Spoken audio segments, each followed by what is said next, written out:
Hello students, કેમ છો? એકદમ મજામાં હશો. તો આજનું આપણું ચેપ્ટર નંબર 5 ચાલુ થશે. એમ જોવા જઈએ તો પણ 5, અને ચેપ્ટરના નંબર પ્રમાણે જોવા જઈએ તો બી 5. ફર્સ્ટ, સેકન્ડ અને થર્ડ અને 7 નંબર અને 4 ચેપ્ટર આપણા પતી ગયા છે.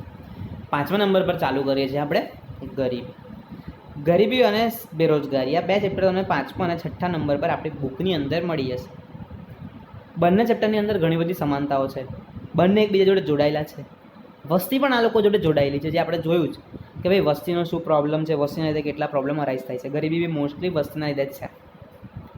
તો આ વસ્તુઓ છે ને, ગરીબી કેટલા પ્રકારની છે, ગરીબી કેવી રીતે ઉત્પન્ન થાય છે, ગરીબી કોને કહેવાય, ગરીબો કોને કહેવાય, વિકસિત દેશોમાં ગરીબ કોને કહેવાય, વિકાસશીલ દેશોમાં ગરીબ કોને કહેવાય, આ બધી જ વસ્તુઓ આપણે આજના આ વિડીયોમાં જોઈશું.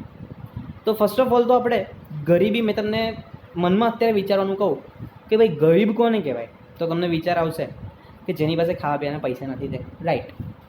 તો અમેરિકામાં તો ખાવા પીવાનું ને બધી વસ્તુ જો નથી તો ગવર્મેન્ટ કંઈક ને કંઈક કરીને તો એનું એડજસ્ટમેન્ટ તો કરી જ આપશે. તો ત્યાં ગરીબ કોને કહેવાય?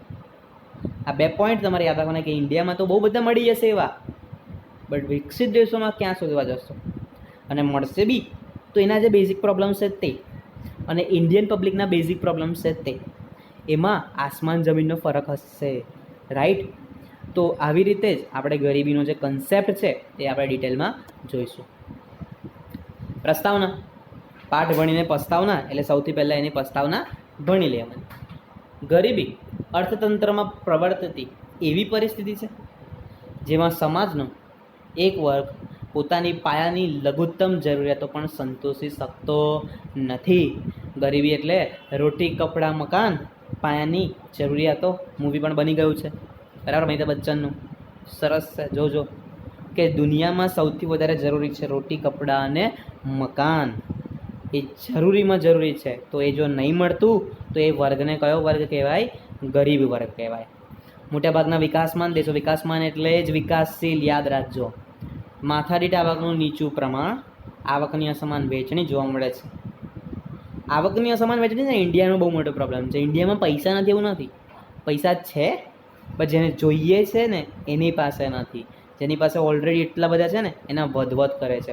તો આ સિચ્યુએશનને શું કહેવાય? આવકની અસમાન વહેંચણી કહેવાય. વસ્તીનો મોટો ભાગ જે ગરીબ છે તે સારું જીવન જીવવા પાયાની જરૂરિયાતો જેમ કે પૂરતો આહાર, કપડાં, સારું રહેઠાણ પણ પ્રાપ્ત કરી શકતા નથી. તો બીજી તરફ ધનિક અને સાધન સંપન્ન વર્ગ ઊંચી આવક સાથે ઊંચું જીવન ધોરણ જીવતા હોય છે.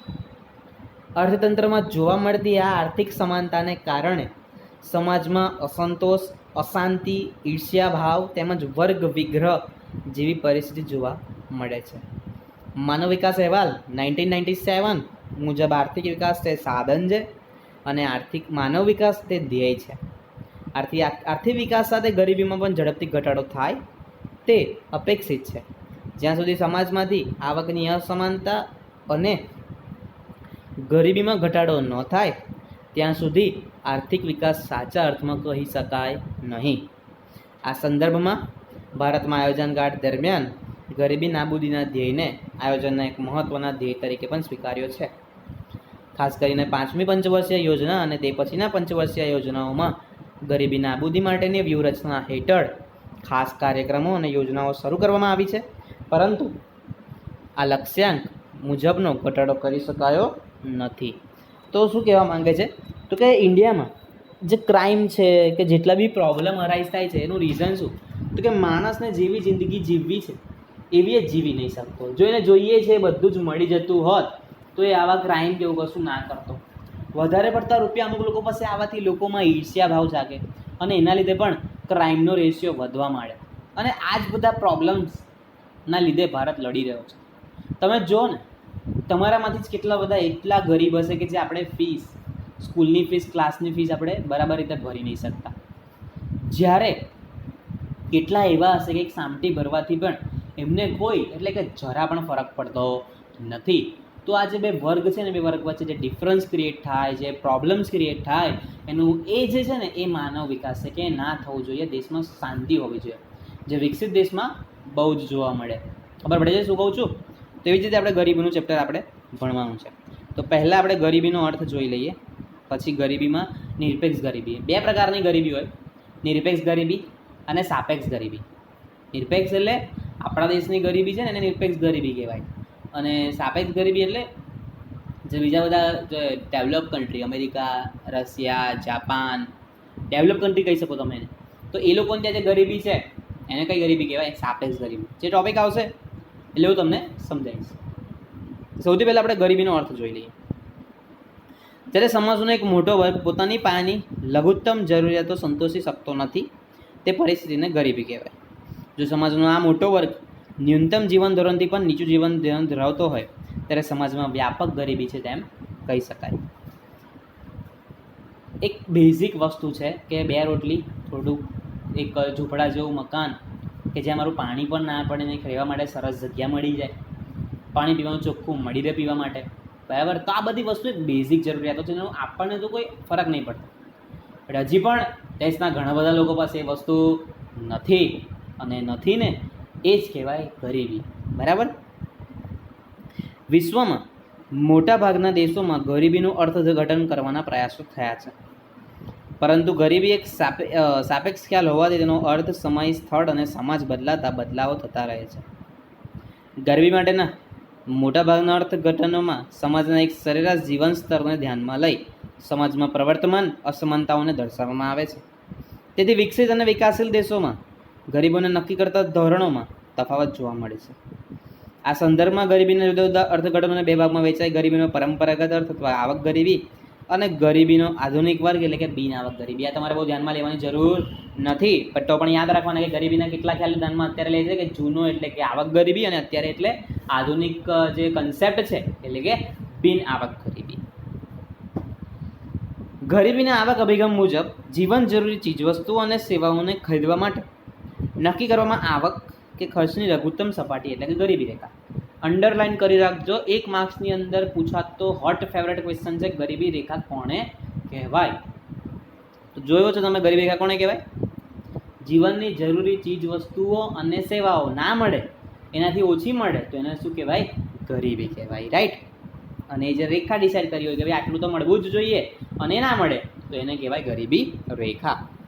ગરીબી રેખા દ્વારા નક્કી કરેલ આવક અને ખર્ચના લઘુત્તમ સપાટીથી ઓછી આવક ધરાવનાર કે ખર્ચ કરનાર વર્ગ ગરીબ કહેવાય. અને એ રેખાથી નીચે જીવતા હોય એટલે કે એટલી પણ વસ્તુ ના મળતી હોય એવા લોકોને કહેવાશે ગરીબ. આમાં અર્થઘટન અનુસાર ગરીબી એક અભાવની સ્થિતિ છે. અભાવ એટલે કે કોઈને નહીં મળતું હોય એટલે કે ના મળવું હોય, અભાવ કહેવાય ને, એટલે અભાવની સિચ્યુએશન એટલે કે ગરીબી. ભારતમાં ગરીબી રેખા માટે જરૂરી ચોક્કસ ન્યૂનતમ કેલરી પ્રાપ્ત કરવા માટે જરૂરી ખોરાક પાડ તથા લઘુત્તમ વપરાશી ખર્ચને ધ્યાનમાં લેવાય છે.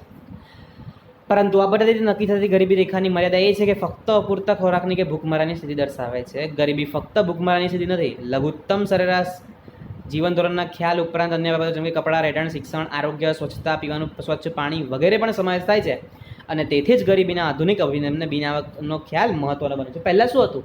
આટલું ખાવા મળે છે તો તમે ગરીબ નથી, અને આટલું ખાવા નહીં મળતું તો તમે ગરીબ છો. એટલે ક્યાં આવકની વાત થતી હતી, એક ખર્ચની વાત કરતી હતી. ભાઈ આટલું તમે ખર્ચી શકો છો ખાવા માટે, યસ, તો તમે ગરીબ નથી. બટ એ પ્રમાણે તો કેટલા બધા લોકોને બેકવર્ડ એરિયા કે 2 ટાઈમ તો જમી લેતા હોય બધા જ. બટ એના પછી શું? રોડ પર રહેતા હોય તો ચાલશે, પીવાનું ચોખ્ખું પાણી નહીં મળતું હોય તો ચાલશે. બસ આ કન્સેપ્ટના લીધે આવકનો નવો અભિગમ એટલે કે બિન આવક અભિગમ બહાર પડ્યો. જો તમારી સામે છે. આધુનિક અર્થશાસ્ત્રીઓના મતે આવક ગરીબી કે ગરીબીનું એક મહત્વનું પાસું છે, પરંતુ તે એક નાના હિસ્સાનો જ ખ્યાલ આપે છે.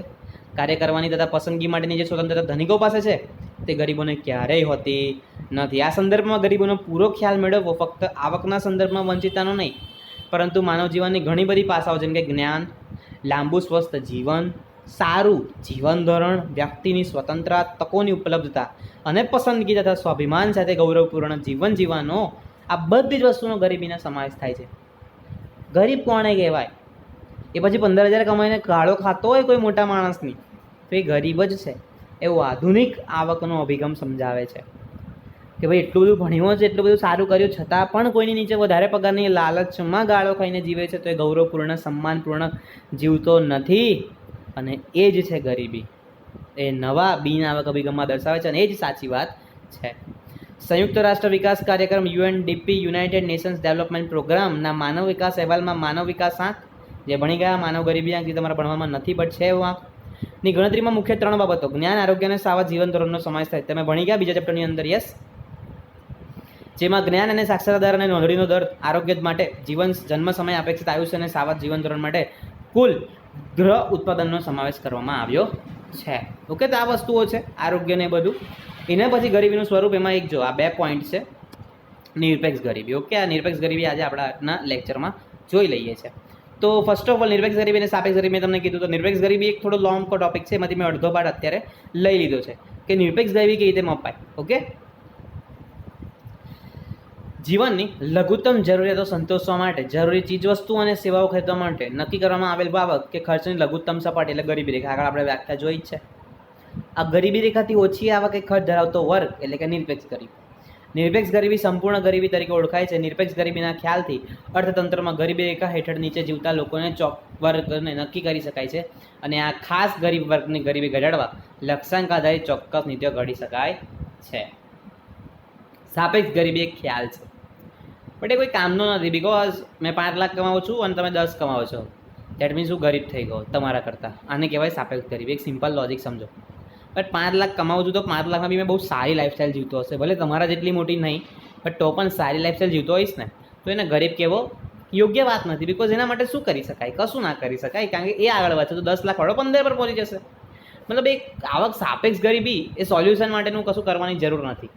બટ નિરપેક્ષ ગરીબી છે, કારણ કે એમાં જીવતા લોકો, નિરપેક્ષ ગરીબી રેખાની નીચે જતા લોકો પાસે ખાવા પીવા રહેવા માટે, આરોગ્ય, શિક્ષણ આ બધું જ નથી. તો એ તમે આપી શકો છો, એ જરૂરી છે. એટલે કે આ ખ્યાલ સંપૂર્ણ ગરીબી દર્શાવે છે. ગરીબીના નિરપેક્ષ સ્તરનો અંદાજ મેળવવા માટે અનાજ, દાળ, દૂધ, માખણ વગેરેનું લઘુત્તમ ભૌતિક પ્રમાણ કે જે જીવન નિર્વાહ માટે જરૂરી છે તે પ્રાપ્ત કરવા માટે લઘુત્તમ માથાદીઠ વપરાશી ખર્ચ ગરીબી રેખા છે.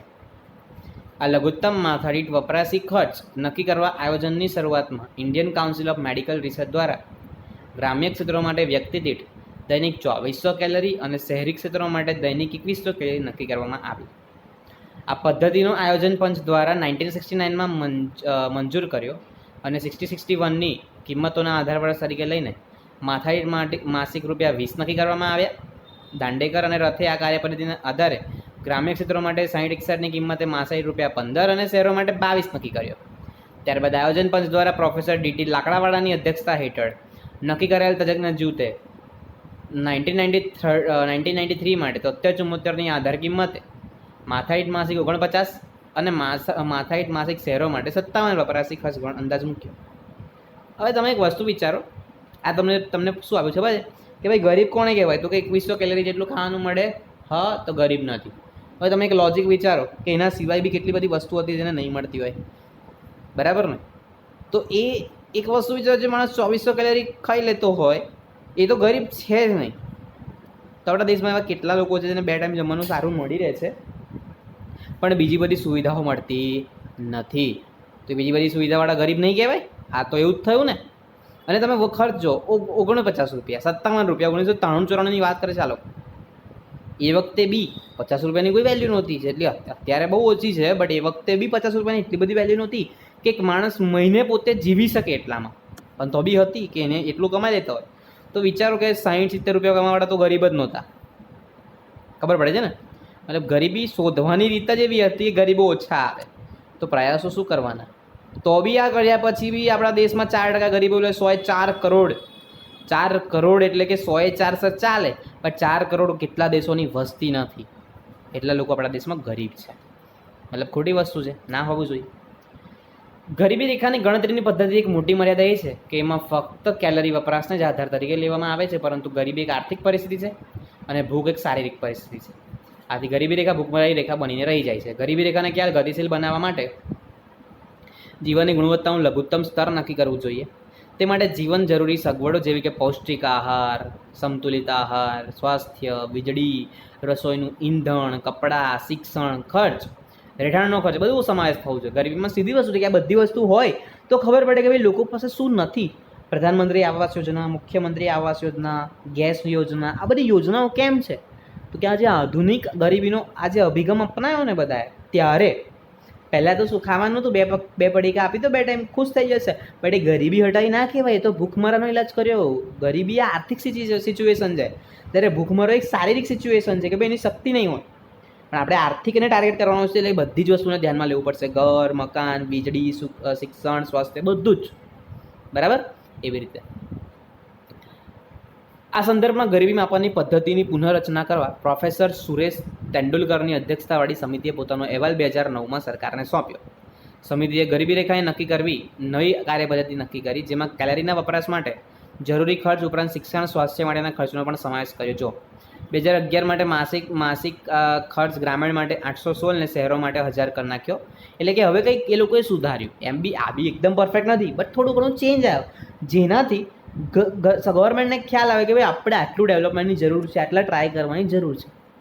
આંતરરાષ્ટ્રીય સ્તરે નિરપેક્ષ ગરીબી નક્કી કરવા ગરીબી રેખા સામાન્ય રીતે કોઈ એક વર્ષ દરમિયાન સરેરાશ પુખ્ત વયના વ્યક્તિ દ્વારા વપરાશમાં લેવામાં આવતા બધા જ જરૂરી સંસાધનો માટેના ખર્ચ દ્વારા નક્કી કરવામાં આવે છે. આંતરરાષ્ટ્રીય સ્તરે ગરીબી રેખાનું નિર્ધારણ વિશ્વ બેંક દ્વારા 2005માં સમખરીદ શક્તિના આધારે $1.25 નક્કી કર્યું, જે તમને હમણાં સમજાવ્યું. સમખરીદ શક્તિ લાસ્ટ લેક્ચરની અંદર કોઈએ મને ક્વેશ્ચન કરેલો પીપીપી એટલે શું, બરાબર ને? તો હજી પણ કોઈ ડિફિકલ્ટી હોય તો મને કોન્ટેક્ટ કરો. જે વર્ષ 1990 માટે $1 હતી અને વર્ષ 2015માં તે દૈનિક $1.90 નક્કી કરવામાં આવી. આંતરરાષ્ટ્રીય ગરીબી રેખાની મદદથી જુદા જુદા દેશોમાં એક જ માપદંડ વડે નિરપેક્ષ ગરીબીની તુલના કરી શકાય છે. આ હતી નિરપેક્ષ ગરીબી. આની અંદર એકવાર રીડિંગ કરો, કોઈ પોઈન્ટ નહીં સમજ પડતી નોટ ડાઉન કરો, અને નોટ ડાઉન કરેલા પોઈન્ટનું લિસ્ટ બનાવો, જેનાથી શું ડિફિકલ્ટીઝ છે, શું નથી, એનો તમને અંદાજ આવશે. ઓકે, તો મળીએ આપણે. Good day.